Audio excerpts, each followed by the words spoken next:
And this is a Fox News alert. The Israeli military says it has begun a, quote, limited ground invasion in southern Lebanon following Israel strikes that killed Hezbollah leader Hassan Nasrallah.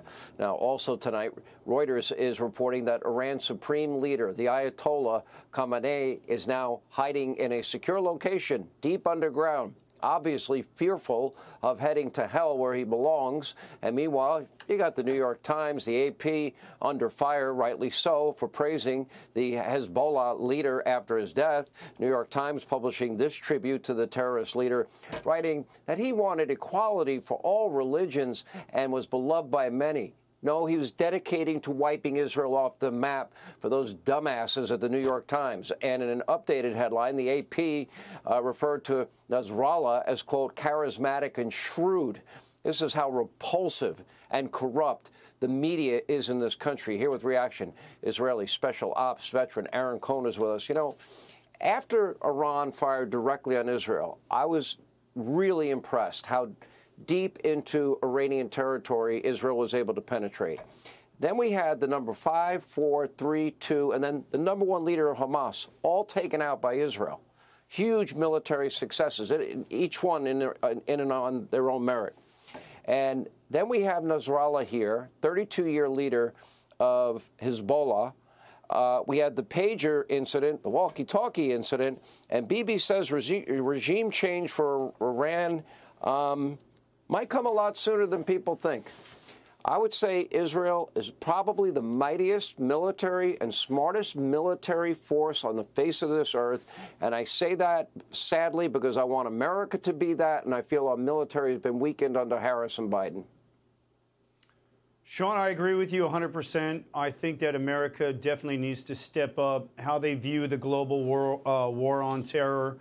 Israel's had to get after it for the last 11 days.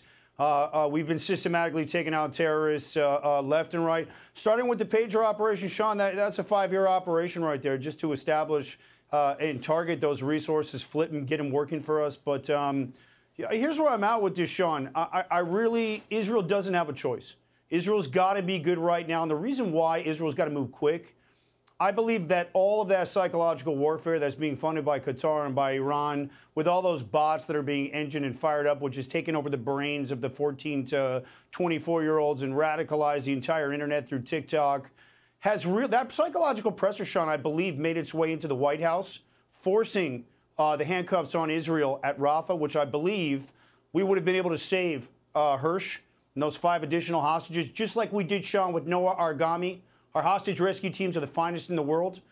And I believe that this same psychological pressure is going to work its way up into the Kamala Biden White House, and they're going to start putting the brakes on Bibi again. And now we're going to see it in Lebanon. And so Israel's got to move quick. Bibi's moving quickly. Our Shell Dog unit, our JTAC unit, just lazed that giant little hole that we put in the ground, taking out Nasrallah, and Israel's got to get those commandos in there to mop up the rest of those elements in southern Lebanon. But my fear, again, is that the White House is weak-minded and immune to that psychological warfare of lies that's being pumped into the social media handheld devices.